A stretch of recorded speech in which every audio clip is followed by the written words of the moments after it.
Good afternoon. So today we will start with our psychology in 45 days, complete psychology for UPSC in 45 days, another lecture. Last lecture we had done our research method, RM, a brief overview of what all are important topics. Understanding the concepts of the topic is important. Apart from that, it is important to understand that if we just do few things like syllabus and PYQ analysis. And when I say analysis, it's not a rocket science. You have to see which topics have been asked and you have to prepare those topics in such a manner that you have a pre-planned, pre-organized fodder for answers concerning these topics. Alright, so what we'll do now is cover those topics which were earlier mentioned in a bit detail. So first and foremost, the topic which has been mentioned in your syllabus is your various steps, significant steps in a psychological research. And we all know that the psychological research starts with a problem statement. Whenever you are whenever a researcher thinks of doing any particular research, they will choose a problem statement. As we can see, the problem statement can be intelligence and creativity are related phenomena, relative constructs. All right. So intelligence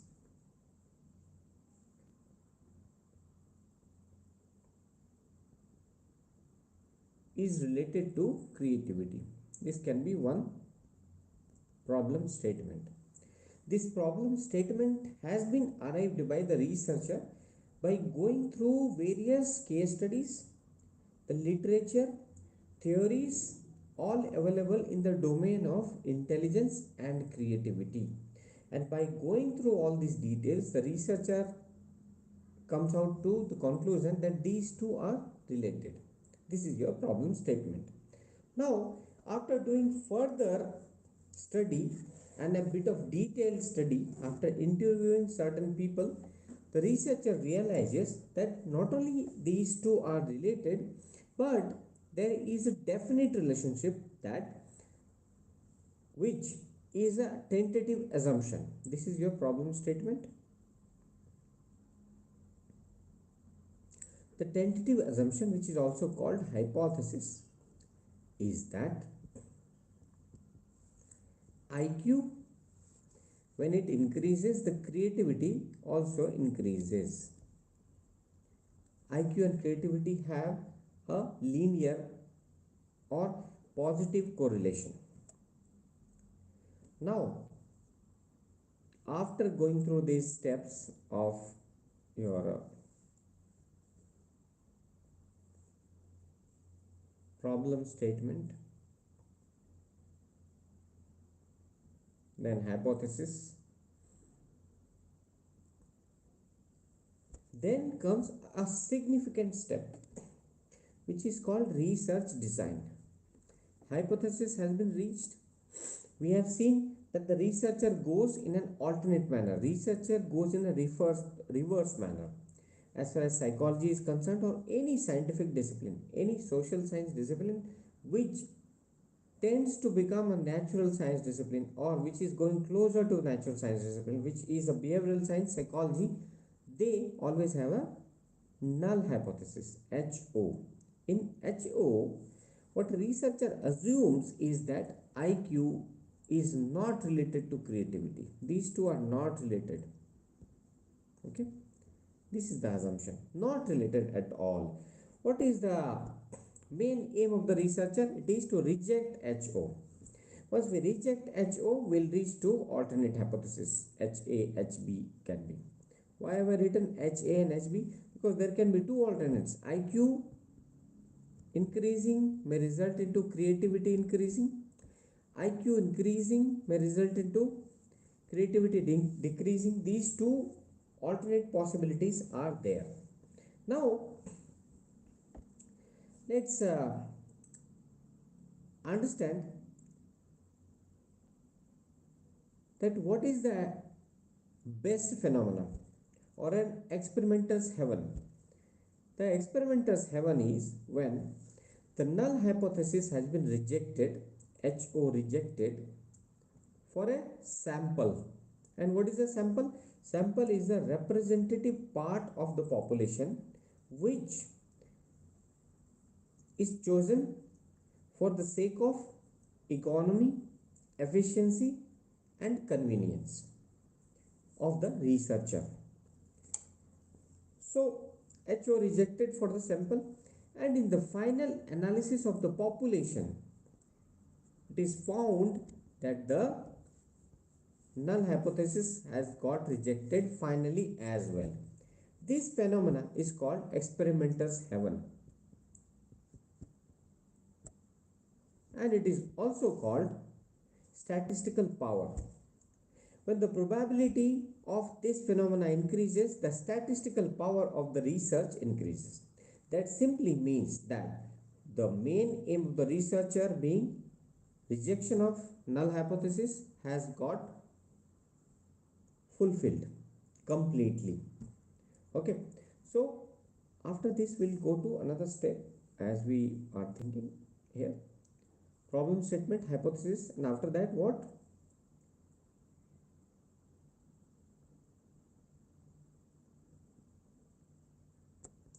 Research design. Now, research design is the most significant step on which depends the further steps. The research design is what? It is a plan. It is a blueprint of the whole psychological research. It ensures the sampling method. It ensures the method of data collection.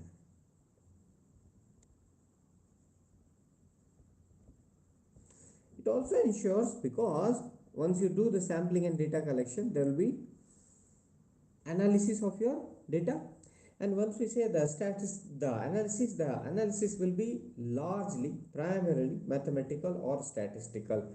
So statistical analysis.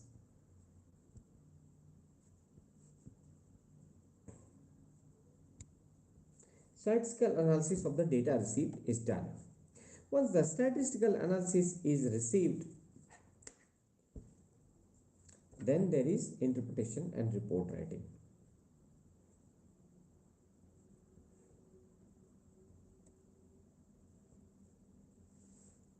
These steps are followed. Now, this research design, many questions have been repeated, not 1 year, but many of the years, this question have appeared. Research design, how it is the blueprint, planning, or the backbone of the research. What is the significance of research design? So that topic we'll see separately now. What is the significance of research design? One thing you have to remember, that research design gives the standardization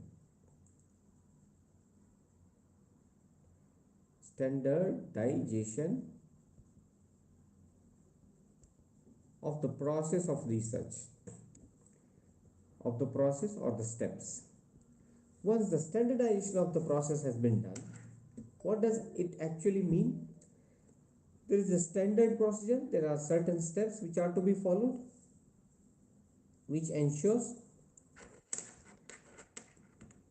one thing, the reliability and validity both of the research goes high. Why? Because we have a benchmarked, defined plan.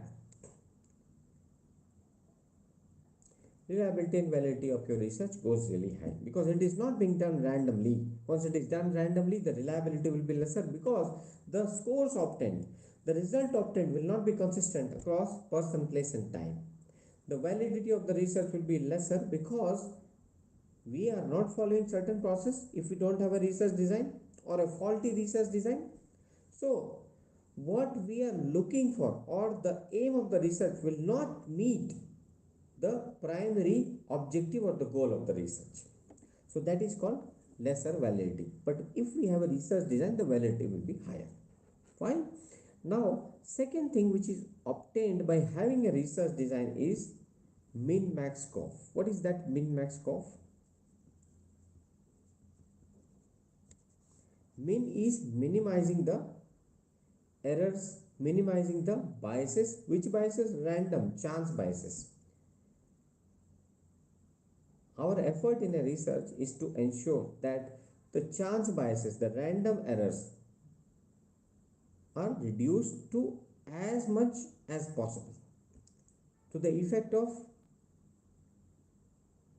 minuscule proportions, making it least. Then maximizing the variance.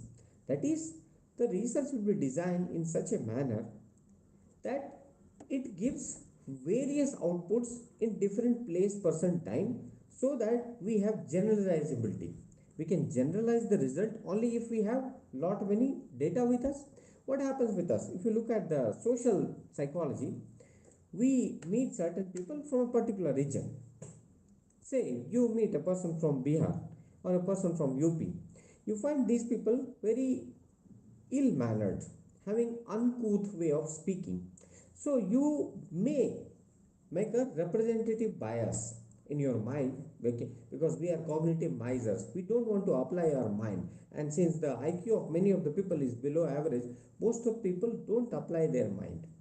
Some people do the analysis, but for that perfect analysis you should meet so many people of the same region. So you carry that bias in your mind, stereotypical approach. You will say that these people belonging to this region are ill mannered. But is this generalizing approach correct? If you generalize a result, if you generalize a result, making it almost theoretical or universal in its approach, it is important that you have enough data. That variance is provided if you have a perfect, suitable, pragmatic, economical research design. If you have the right plan, you can make the generalizations. Maximization of variance so that we have enough data. Curve. What is that curve? Curve is controlling the external variance, controlling external variables. Now, in any research, as we have seen, there are two important aspects: IV, DV. Independent variable, dependent variable. Now, to ensure that we have an objective, reliable cause and effect relationship between IV and DV, the EV effect, the external variable and external variance effect, both should be minimized. To ensure that this happen, we must control EV. Control the EV. Once you control the external variance, control external variable, you will get IVDV, objective cause and effect relationship, which should be the aim of most of the research. Yes. Now, this is standardization, and due to standardization, what is happening? These factors: reliability, validity being higher, min-max curve, minimizing the chance error, maximizing the variance, that is having as much data as possible to generalize the result, and controlling the external variance. That's it. These are all subsumed in one point. There is no need to make 8 points out of this one point. And this is why I keep telling you again and again, don't worry about having 10 points or 12 points or 15 points. UPSC is not a mechanical examination where the examiner will sit down and just count your points. You have written 8 points, they will give you more marks. They are not stupid people. They are not a person teaching in a proper place of Rajendra Nagar or Mukherjee Nagar. They are renowned professors, so they don't count the points. They have all the understanding of psychology, so they are not worried about your number of points. So please remember, understand the essence and then behave. Then your next thing is, because of the virtue of these factors, we realize one thing, that the decision making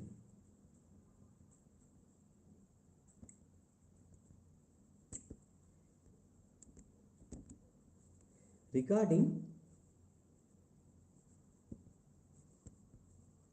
the psychological research becomes what? Fast and easy. It becomes fast, it becomes easy, simple. Why it is happening? What is that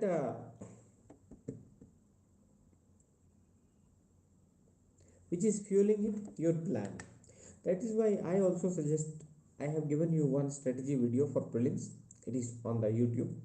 You must understand one thing, that if you have a plan and if you plan in advance, you are appearing for 2025 or 26, you plan in advance how and when you will finish your optional, when you will finish your GS papers, when will you do your writing practice, when you will have everything prepared, so that when you sit for the examination and crack your prelims, which is becoming very dicey, you will have enough chances not only to clear the exam, but clear it with the flying colors.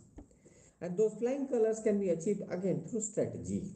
UPSC is a game of strategy because the syllabus is vast and most people don't understand the nature of the examination. They are always lurking in the dark. So, like a planning, a blueprint helps you achieve success in UPSC and success in life also achieved through this. Likewise, in your psychological research, because you have a research design, your decision making becomes really fast. You understand, the research design plays a very important role. How? We'll see. This is your problem statement. Let's just see the steps which we have. Okay. This is your hypothesis. Here comes your research design. The further steps, that is sample, data, stats. I am writing the short form assuming that you have gone through the steps and you remember the steps. This is your responsibility. Then your interpretation and RW. What is RW? Report writing. You see this, not only the further steps, but the steps backward. The hypothesis, the problem statement. These are also affected, created, related with this. Affected by research design, created by research design, and related to research design. How? Once we have a research design which is suitable to your hypothesis and problem statement, especially the hypothesis, our research process will be very smooth. If that is not the case, then what will you do? Then we will have to go back and see whether our problem statement is clear or not, whether our hypothesis is defined precisely and clear or not. If that is the case, then research design is found to be perfect.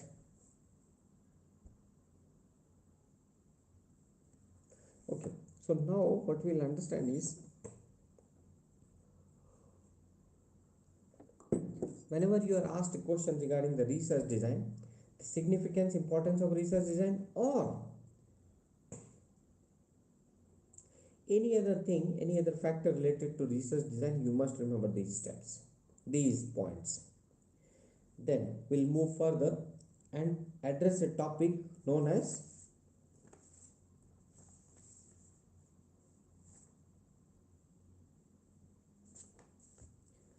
applied versus fundamental. Fundamental versus applied, pure versus applied, or basic versus applied research.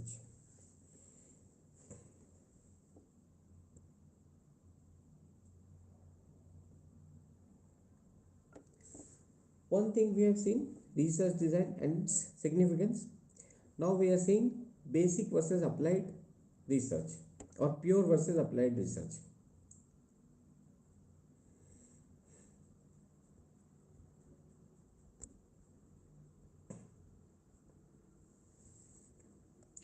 You understand, the pure research is nothing but a research done for the sake of the research. What is the pure research nature and what is the objective? Objective is to enrich the knowledge of the domain. What is the objective of the pure research? Enriching the research domain, enriching the subject, enriching the discipline,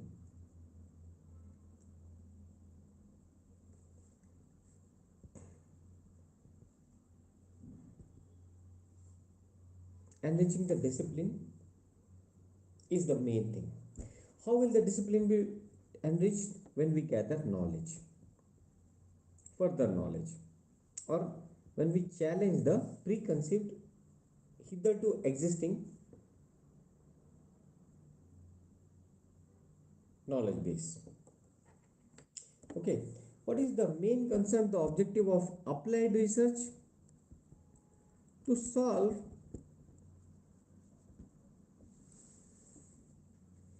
a social problem,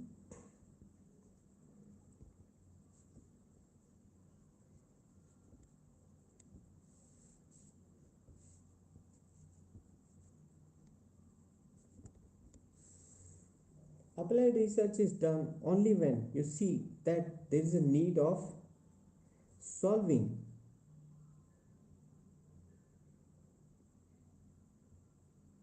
any kind of social problem in a specific setting, that there can be a problem provided to you that in a particular organization people lose motivation to stay in the organization. What can be done, or what are the factors which forces them to leave the organization very soon? Why the retrenchment rate is so high? So to do reach to certain important, significant, far-reaching conclusions, you will do applied research. But when this research is done without having any application in mind, just to ensure that, just for the sake of the research, this is called pure research. You see, there are people who will speak just for the sake of speaking, but there are others who will speak those sentences, those things which are actually meaningful. If it is not meaningful, it does not serve the purpose of the person in that particular context, they will not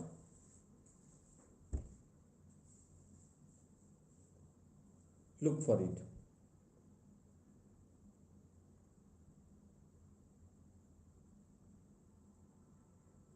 Okay, so this is the first thing, difference between the pure research and applied research.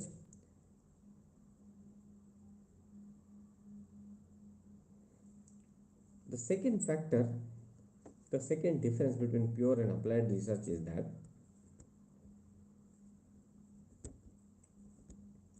whereas the pure research is quantitative in nature,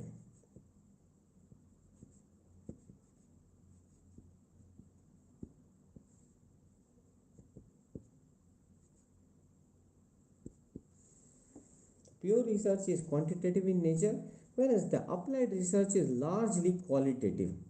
Now, what is the meaning of qualitative and quantitative? We have already seen. When we talk about qualitative research, it is talking about your opinion, your belief, your attitude.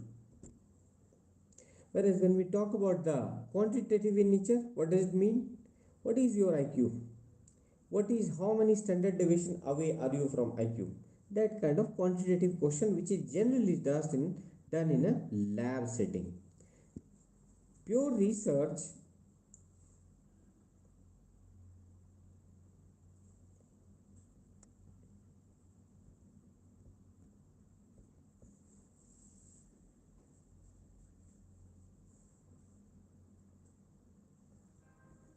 Pure research is done primarily in a lab setting.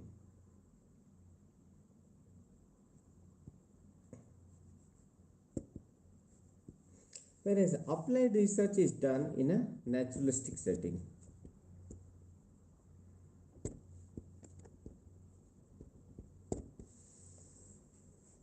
Pure research is not concerned about how many standard deviation away your IQ is.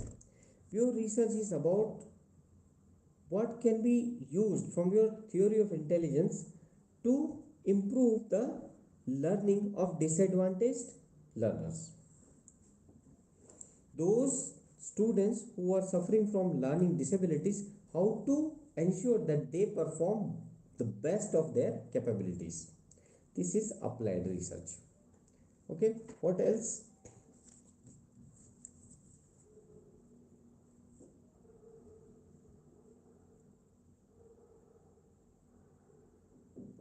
Now, one more thing which we must understand is that the focus of your pure research is nothing but generalization. The focus here of the pure research is to reach to the generalized theories. Generalization. Generalized theories are reached by focus of the pure research. Whereas if we look at the applied research, does not aim to reach to the generalized theories. What is the aim? Solve the problem at hand. Immediate solution.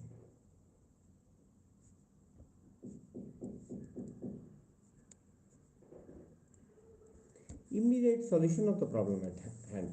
That's it. These are the important differences between pure research and applied research. Now, here you have got 3 points. Suppose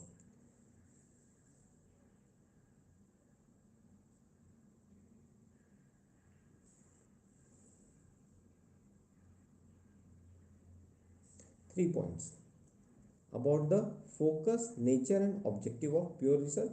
Pure research objective is to enhance the knowledge. Applied research objective is to solve the problem. Then your focus of pure research is on generalization. Focus of applied research is on immediate solution of the problem at hand. Okay, and what about the nature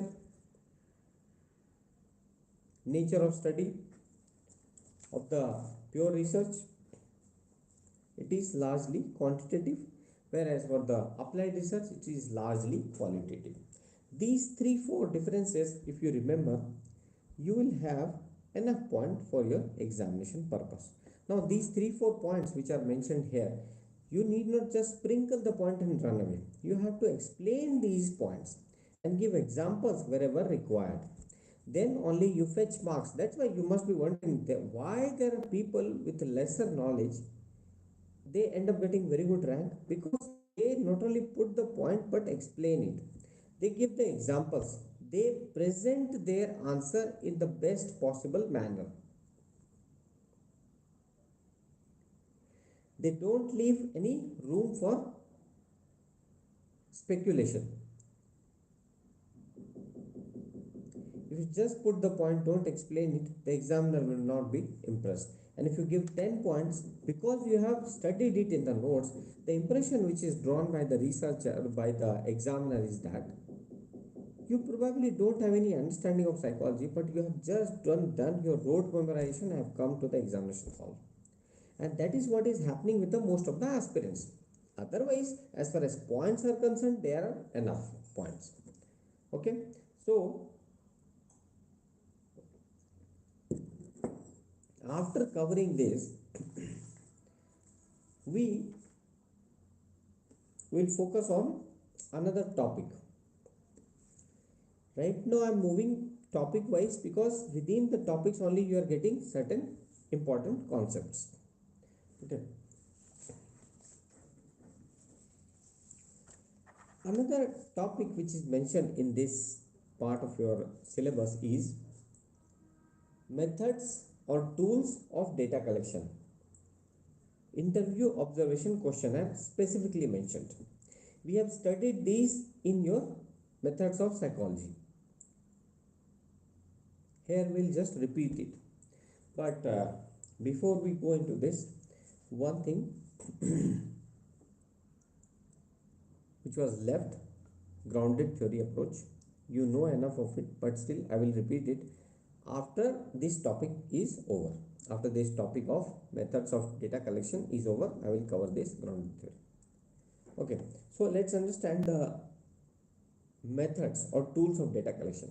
So what happens after sample has been drawn?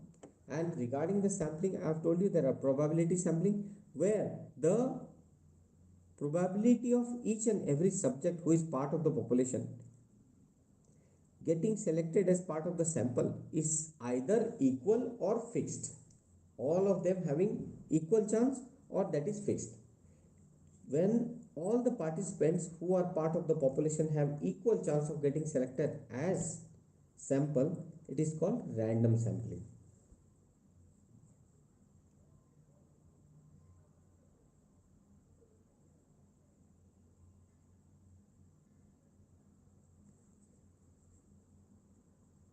Because the probability of each and every person getting selected as part of the sample from the population is either equal or fixed, it is your probability.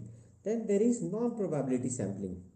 We'll cover that also. Non-probability sampling, the chance of each and every subject being part of the population, they getting selected as part of the sample is either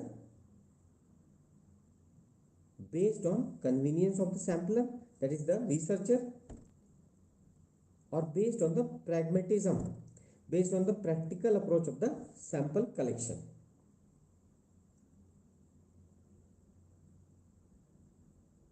This is the thing which we'll do, but before that we'll do our methods of data collection in that interview. Methods or tools of data collection. What is the data here? Again, the qualitative output is data. What is qualitative output? You go to some student, ask their attitude about a particular issue. That is collection of opinion, collection of belief, collection of attitude.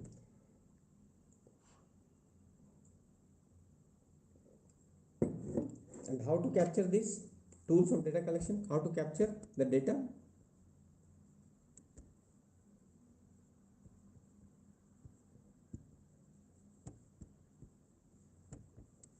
The first thing is interview.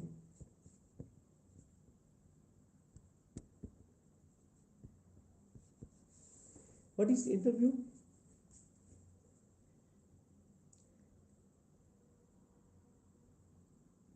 When a researcher wants to understand the attitude of a large cross section of society regarding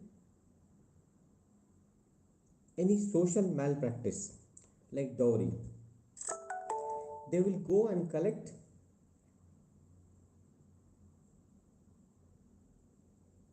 the viewpoint of a large number of subjects from whom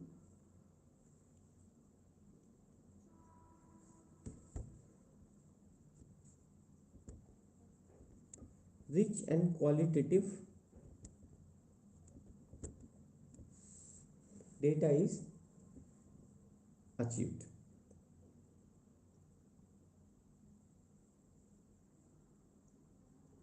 The interview design is advantageous because it is flexible depending upon the researcher's aim, the method,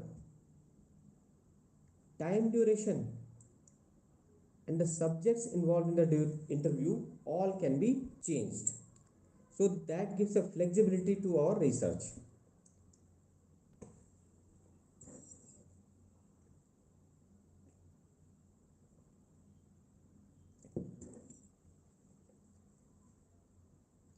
Rich and qualitative data is achieved, there is flexibility.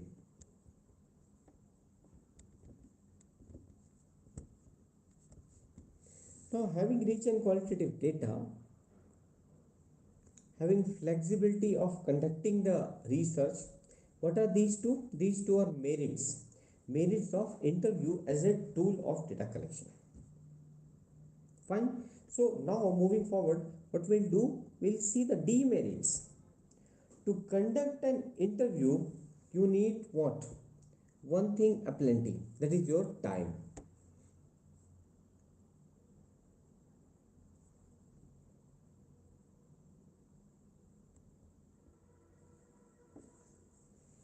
Conducting interview, collecting data, then interpreting, this process is cumbersome.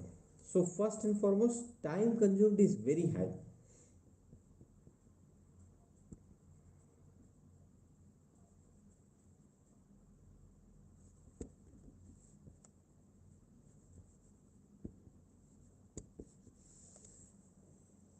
Once the time consumed is high,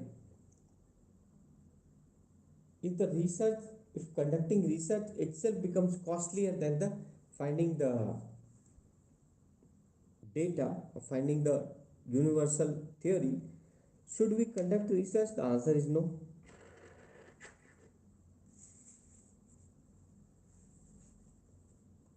First, it is time consuming. Secondly, because the research being done by a researcher who may involve himself or herself in the interview, there will be biases. Biases of the researcher will be reflected.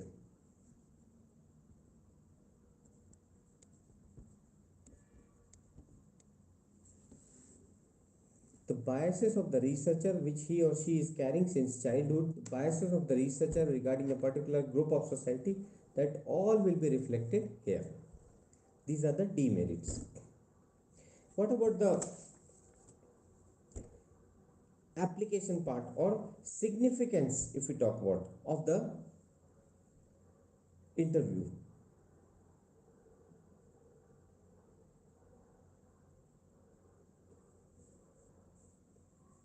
Whenever we have a complex set of data,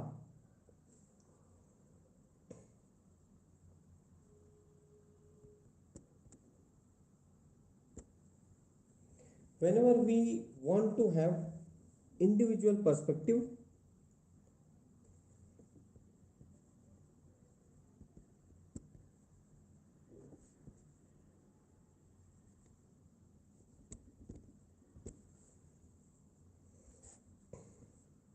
and we want to understand the personalized viewpoint of each and every aspirant, each and every volunteer of the research, each and every person who opts to be interviewed.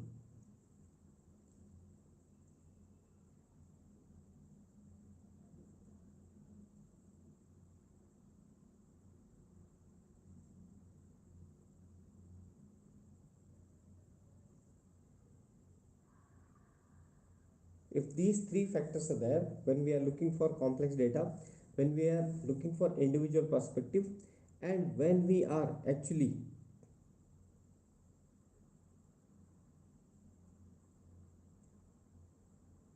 looking for personal data,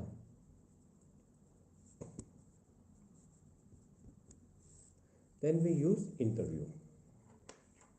This is the whole summary of the interview topic, and you see the PYQs, you realize that so many times interview as an important topic has been repeated by UPSC. If you see, suppose UPSC was a body which brings out new questions every year regarding a particular optional, regarding a particular paper of GS, then what should you do? It is definitely dynamic, but you have to stick to your basics.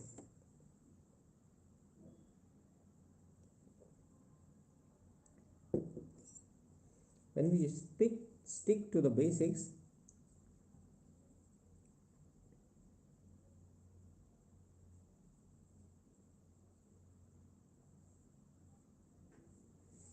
when you are going to see things in simplicity, your effort will be lesser, and when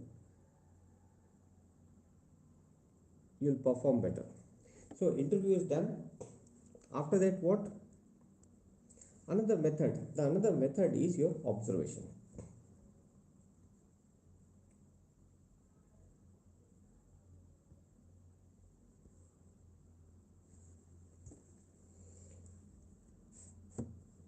What is the essence of observation? Why do we want to have observation?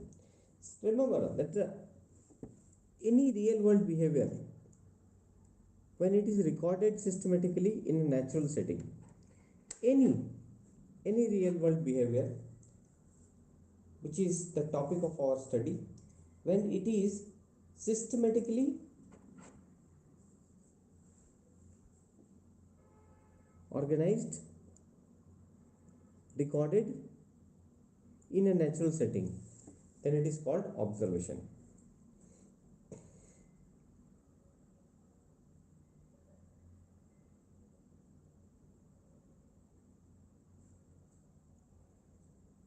We'll continue with another link. I'll just send you because some instability is being shown here. So we'll continue with this. Just give me a break of for 15 minutes. I'll send you the link, the link again. So please wait for some time. I'll send another link.